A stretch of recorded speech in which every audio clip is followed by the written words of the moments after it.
નમસ્કાર વિદ્યાર્થી મિત્રો, બોર્ડ પરીક્ષા 2026 માટેનું જે બોર્ડનું સેમ્પલ પેપર આપેલું છે ધોરણ 12 જીઓગ્રાફી વિશેનું, એનું આપણે સંપૂર્ણ સોલ્યુશન જોવાના છે. વિભાગ એ થી લઈ અને સેક્શન ઈ સુધીનું તમને સોલ્યુશન આપવાનું છે. એટલે આ વિડીયો તમારા માટે ખૂબ જ ઉપયોગી છે, કારણ કે બોર્ડની પરીક્ષાની અંદર કેવું પેપર આવશે આના આધારે તમે અનુમાન લગાવી શકો છો. તો ચાલો વિડીયોની શરૂઆત કરીએ. એ પહેલા જો તમે બ્લુપ્રિન્ટના વિડીયો ન જોયા હોય તો ચેનલ ઉપર જઈને વિઝિટ કરી નાખો અને બ્લુપ્રિન્ટના વિડીયો પણ જોઈ નાખો. અને હા, આપણી ચેનલ ઉપર આઈએમપી પ્રશ્નો તો તમને ખાસ મળવાના જ છે, એટલે ચેનલને અચૂક સબસ્ક્રાઇબ કરી નાખો. તો સેક્શન એ ની વાત કરીએ. 20 માર્ક્સના 20 એમસીક્યુ પૂછાય છે. અહીંયા છે નીચેનામાંથી કયું તત્વ પ્રાકૃતિક પર્યાવરણનું નથી? તો હવે આની અંદર તમે જોઈ શકો છો કે પરિવહન છે એ પ્રાકૃતિક પર્યાવરણનું નથી, જ્યારે જંગલો, મેદાનો, નદીઓ એ બધા પ્રાકૃતિક તત્વો મનાય છે. એટલે કે પરિવહન એ પ્રાકૃતિક પર્યાવરણનું નથી. એના પછી છે વસ્તીની દ્રષ્ટિએ વિશ્વમાં ભારત કયા ક્રમે આવે છે? તો વસ્તીની દ્રષ્ટિએ વિશ્વમાં ભારત બીજા ક્રમે આવે છે. એના પછી ત્રીજું છે કે કેનેડાના ઉત્તર ભાગમાં વસતા લોકો કયા નામે ઓળખાય છે? તો કેનેડાના ઉત્તર ભારતમાં વસતા લોકો એસ્કિમોના નામે ઓળખાય છે.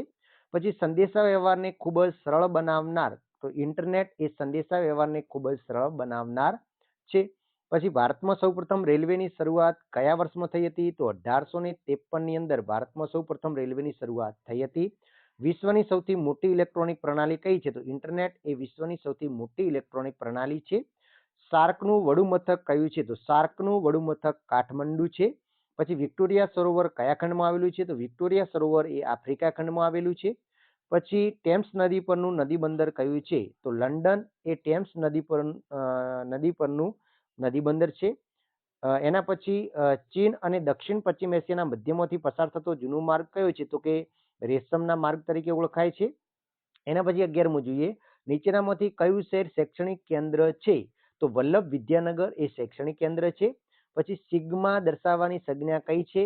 તો સિગ્મા દર્શાવવા માટેની જે સંજ્ઞા છે એ આ સંજ્ઞા આવશે. એના પછી ભારતમાં સર્વે ઓફ ઇન્ડિયા સંસ્થા ક્યાં આવેલી છે? તો સર્વે ઓફ ઇન્ડિયા સંસ્થા એ દહેરાદૂન ખાતે આવેલી છે. એક જ પરિમાણ ધરાવતો આલેખ કયો છે? તો રેખા આલેખ એ એક જ પરિમાણ ધરાવતો આલેખ છે. પછી આપે આલેખ એ ઘણું મહત્વનું ખાલી જગ્યા સ્વરૂપ છે, તો આલેખ એ ઘણું મહત્વનું ચિત્રાત્મક સ્વરૂપ છે. પછી વર્તુળના કુલ કેટલા અંશના ખૂણા હોય છે? તો 360 અંશના ખૂણા હોય છે. પછી જીપીએસ પ્રણાલી વિકસાવનાર દેશ કયો છે? તો યુએસએ જીપીએસ પ્રણાલી વિકસાવી છે. અને જીપીએસ નું ખાસ પૂરું નામ પણ યાદ રાખજો, ગ્લોબલ પોઝિશનિંગ સિસ્ટમ થાય છે. જીઆઈએસ ના પિતા તરીકે કોણ જાણીતા છે? તો રોજર ટોલમિન્સન એ જીઆઈએસ એના પિતા તરીકે જાણીતા છે. પછી ભીત નકશા મુદ્રિત કરવા માટેનું ઉપયોગી હાર્ડવેર કયું છે? તો પ્લોટર એ ભીત નકશા મુદ્રિત કરવા માટેનું હાર્ડવેર સાધન છે. પછી જીપીએસ પ્રણાલીના પૃથ્વી ફરતે કેટલા ઉપગ્રહો તરતા મૂકેલા છે? તો 24 ઉપગ્રહો કાર્યશીલ છે.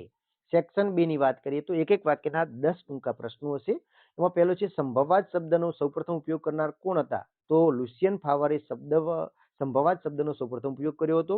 પછી ઔદ્યોગિક ક્રાંતિની શરૂઆત કયા ખંડમાં થઈ હતી? તો ઔદ્યોગિક ક્રાંતિની શરૂઆત યુરોપ ખંડની અંદર થઈ હતી. સમૂહ માધ્યમો કયા કયા છે? તો રેડિયો છે, વર્તમાનપત્ર છે, દૂરદર્શન છે, ફિલ્મો છે વગેરે સમૂહ માધ્યમ છે.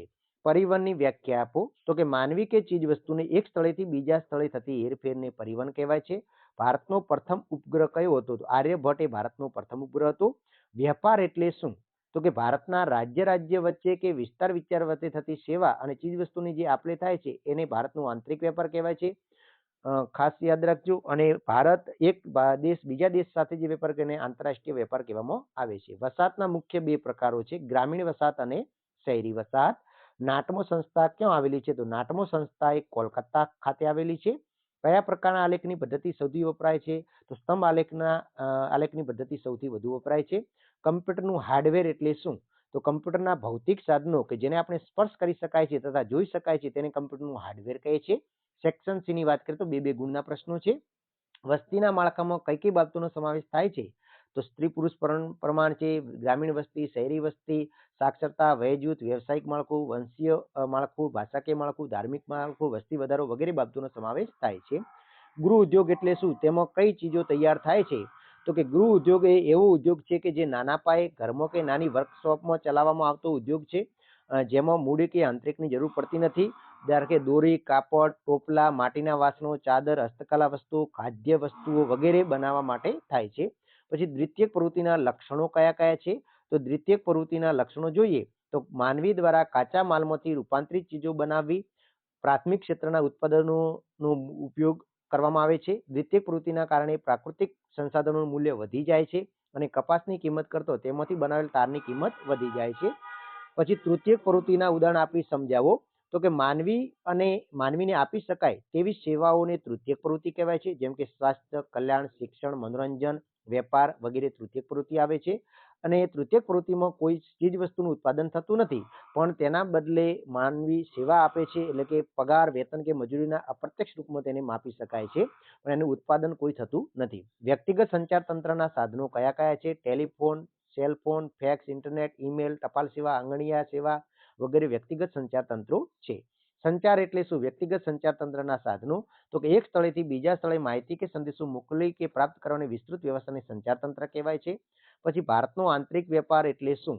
તો કે દેશની અંદર માલ સામાન જે આપલે થાય છે એને ભારતનો આંતરિક વેપાર કહે છે. જેમ કે એક રાજ્ય બીજા રાજ્યને, એક વિસ્તાર બીજા વિસ્તારને પોતાની ચીજ વસ્તુની આપલે કરે છે સેવાઓની, એને આંતરિક વેપાર કહેવાય છે. વહીવટી કેન્દ્ર એટલે શું? તેના ઉદાહરણ આપો તો કે કોઈ પણ શહેર કે તેનો વહીવટી દરજ્જાને લીધે મહત્વનું બન્યું હોય. જેમ કે રાજ્યનો તે પાટનગર હોય, પ્રદેશનું કે જિલ્લાનું મુખ્ય મથક હોય, ત્યાં આગળ બધા જ પ્રદેશનો કોઈ વહીવટ થતો એને વહીવટીય કેન્દ્ર કહેવામાં આવે છે. જેમ કે કોલકાતા, મુંબઈ, લંડન, રોમ, દિલ્હી, અમદાવાદ, મોડાસા, હિંમતનગર, ચંડીગઢ, ગાંધીનગર વગેરે વહીવટીય કેન્દ્ર છે. ભારતમાં શહેરી વસાહતના માપદંડો જણાવો તો ભારતની અંદર શહેરી વસાહતના 3 માપદંડ છે.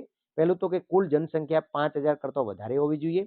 વસ્તી ગીતતા પ્રત્યેક ચોરસ કિમી દીઠ 400 થી વધુ હોવી જોઈએ અને કામ કરનાર લોકોની એટલે કે 15 વર્ષથી વધુ પુરુષો બિન ખેતકીય આર્થિક પ્રવૃત્તિ સાથે સંકળાયેલા હોય તેને આપણે શહેરી વસાહત કહીશું. વ્યાપારિક ધોરણે ડેરી ઉદ્યોગના વિકાસમાં કયા દેશોનો સમાવેશ થાય છે? તો આની અંદર જોવા જઈએ તો ખાસ પૂર્વ સોવિયત સંઘ છે, Canada, France, Netherland, Denmark, Belgium, Argentina વગેરે દેશોનો સમાવેશ થાય છે. અને આણંદની અમૂલ ડેરી જે છે એના કારણે સમગ્ર ગુજરાત રાજ્યમાં વ્યાપારિક ધોરણે ડેરી ઉદ્યોગનો વિકાસ પણ થયેલો છે. નીચે આપેલી માહિતીનો મધ્યક શોધવાનો છે. તો પહેલા તો તમારે સંખ્યાઓને ચડતા ક્રમમાં ગોઠવી પડે. પછી કુલ સંખ્યાઓ n બરાબર 5 છે. પછી તમે ગણતરી કરો અને એનો સરવાળો કરો ભાગ્યા n કરો એટલે 5 કરો એટલે તમને જવાબ મળી જશે.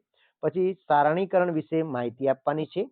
તો કે એકઠી કરેલી કુલ માહિતીમાં જરૂરી હોય તેવી માહિતીને જુદી તારવામાં આવે છે. તે વિશિષ્ટ માહિતીને વિશિષ્ટ સ્વરૂપમાં ગોઠવવામાં આવે છે. આ પ્રક્રિયાને સારણીકરણ કહેવામાં આવે છે. તેને માટે જરૂરી હોય તેટલા ખાનાવાળા કોઠા તૈયાર કરવામાં આવે છે અને એકઠી કરેલી માહિતીને સમાવવા માટે હરોળ અને સ્તંભના માળખાની સારણી તૈયાર કરી આંકડાકીય માહિતીને સારણીમાં ગોઠવવા એનું શીર્ષક આપવામાં આવે છે. હવે સેક્શન ડી ની વાત કરીએ. 3 ગુણના પ્રશ્ન છે. તો એમાં તફાવત છે. નિશ્ચયવાદ અને સંભવવાદ વચ્ચેનો તફાવત આપો. તો નિશ્ચયવાદની અંદર મનુષ્યની બધી જ ક્રિયાઓ પર્યાવરણ દ્વારા નિયંત્રિત થાય છે એવું માનવામાં આવે છે. જ્યારે સંભવવાદમાં ક્યાં કશે નિવારિત નથી, સર્વત્ર સંભાવનાનો સ્વામી માનવી જ છે, એટલે કે માનવીને સક્રિય પરિબળ માનવામાં આવે છે. જ્યારે નિયતિવાદની અંદર માનવીને નિષ્ક્રિય પરિબળ માનવામાં આવે છે.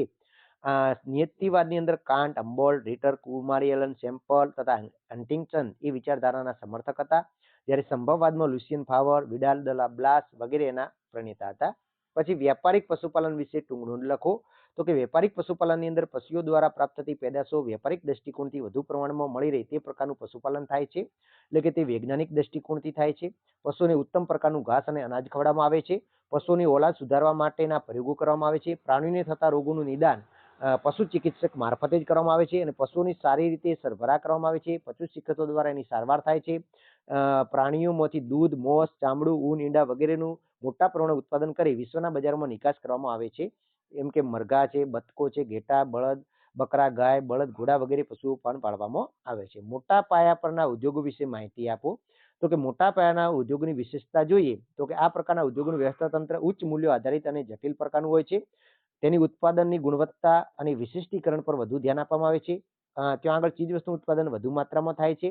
ઉત્પાદિત ચીજો આંતરિક અને આંતરરાષ્ટ્રીય બજારમાં વેચાણ માટે મોકલવામાં આવે છે. મોટા પાયા પરના ઉદ્યોગોમાં વિસ્તૃત બજાર, જુદા જુદા પ્રકારના કાચો માલ, ઉર્જાના સાધનો, વધારે મૂડી, ભારે યંત્ર સામગ્રી, પાકા માર્ગ, પાણી, બેંક, વીમા વગેરેની સગવડો પૂરતા પ્રમાણમાં જોઈએ છે. જેમ કે લોખંડ પોલાદ ઉદ્યોગ છે, પેટ્રોલ રસાયણ ઉદ્યોગ છે, ઓટોમોબાઈલ્સ ઉદ્યોગ છે, ખાંડ ઉદ્યોગ, સિમેન્ટ ઉદ્યોગ, રસાયણ ઉદ્યોગ વગેરે મોટા પાયા પરના ઉદ્યોગ છે.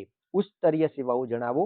તો કે ઉચ્ચ કક્ષાના નિર્ણાયકો, આર્થિક રાજકીય નીતિ વિષયક સલાહકારો, પોતાના ક્ષેત્રના સફળ નિષ્ણાતો, ઉચ્ચ પ્રકારની સિદ્ધિ આપનારા સંશોધન કાર્ય સાથે જોડાયેલા સંશોધકો ઉચ્ચ સ્તરીય સેવાઓ પૂરી પાડે છે. તે ખૂબ જ ઊંચું વેતન પ્રાપ્ત કરે છે. ઉન્નત અર્થવ્યવસ્થા સ્થાપવામાં તેઓ મહત્વની ભૂમિકા ભજવતા હોય છે. તે પંચમ પ્રવૃત્તિ સાથે જોડાયેલા હોય છે. આ બધું તમે લખી શકો. પછી સુએઝ નહેર વિશે ટૂંક નોંધ લખવાની છે. તો ભૂમધ્ય સમુદ્રને રાતા સમુદ્રને સુએઝ નહેર દ્વારા જોડે છે. સુએઝ નહેર બનાવવાનું શ્રેય ફ્રેન્ચ એન્જિનિયર ફર્ડિનાન્ડ દી લેસપને ફાળે જાય છે.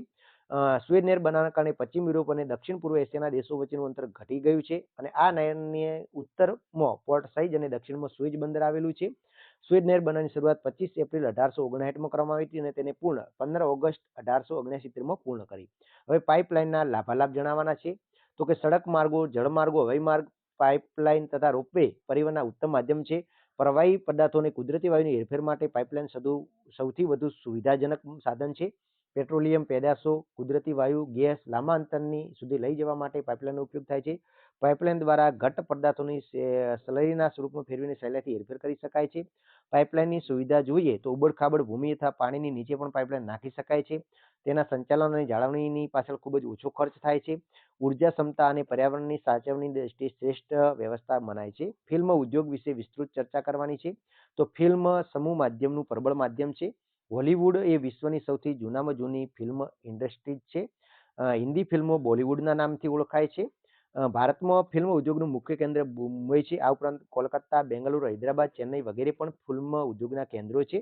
ભારતમાં સૌ પ્રથમ વખત 1913માં રાજા હરિશ્ચંદ્ર ફિલ્મ રજૂ થઈ હતી. પ્રથમ તબક્કાની ફિલ્મો મૂંગી અને શ્વેતશ્યામ હતી.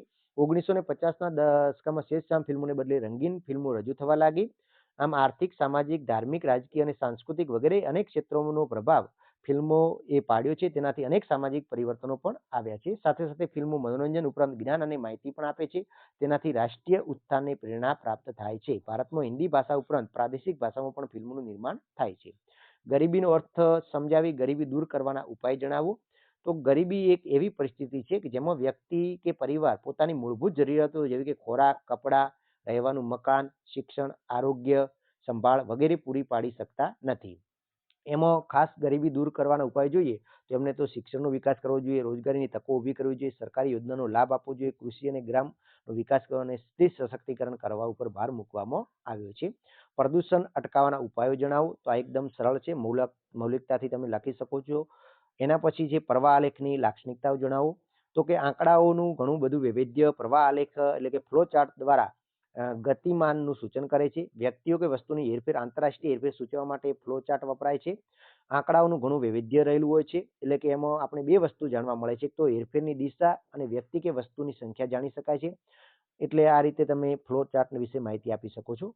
પછી તમારે માહિતીનું મધ્યસ્થ શોધવાનું પૂછાશે. પછી વિભાજિત વર્તુળ આલેખ રચના કરવાનું પૂછાશે. એના પછી વિભાગ એની વાત કરીએ તો વસ્તીગીતતા પર અસર કરતા ભૌગોલિક પરિબળોની ચર્ચા કરવાની છે. તો ભૌગોલિક પરિબળો કયા કયા છે? અક્ષાંશ છે, ભૂપૃષ્ઠ છે, આબોહવા, જમીન વગેરે ભૌગોલિક પરિબળો છે. એ કઈ રીતે અસર કરે છે એ તમારે સમજાવવાનું છે. પછી પરિવહનનો અર્થ સમજાવી મુખ્ય વિશ્વના સડક માર્ગોની ચર્ચા કરવાની છે. તો વિશ્વના મુખ્ય સડક માર્ગોની વાત કરીએ તો ઉત્તર અમેરિકન જે માર્ગ છે, ઉત્તર અમેરિકા રસ્તાઓ સૌથી વધુ વિકસિત છે અને સૌથી વધુ ઘનતા ધરાવે છે.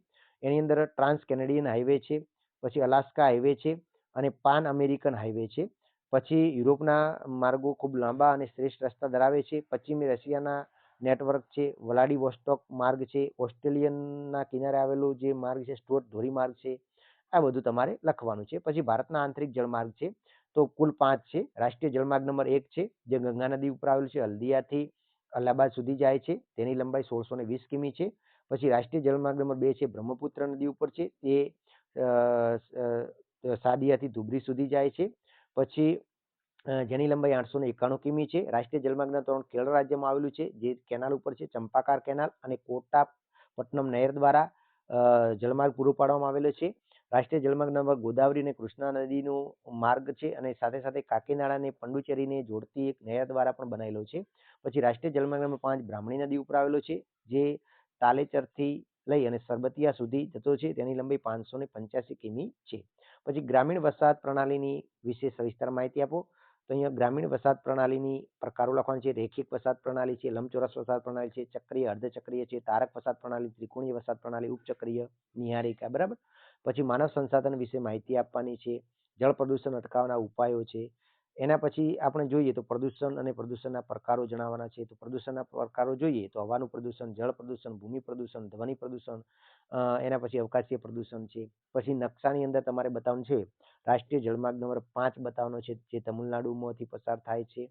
બરાબર. પછી વધુ વસ્તી ધરાવતું રાજ્ય ઉત્તર પ્રદેશ બતાવવાનું છે. ભારતનો સૌથી મોટો નદી ગંગા નદી બતાવવાનું છે. ભારતનું એક સલાય બંદર આપણા ગુજરાતમાં આવેલું છે અને એક વહીવટી કેન્દ્ર તમે ગાંધીનગર કે ચંડી બતાવી શકો છો. તો આઈ હોપ કે આ વિડીયો તમને પસંદ આવ્યો છે. ફરી મળીશું નવા વિડીયો સાથે. જય હિન્દ, જય ભારત.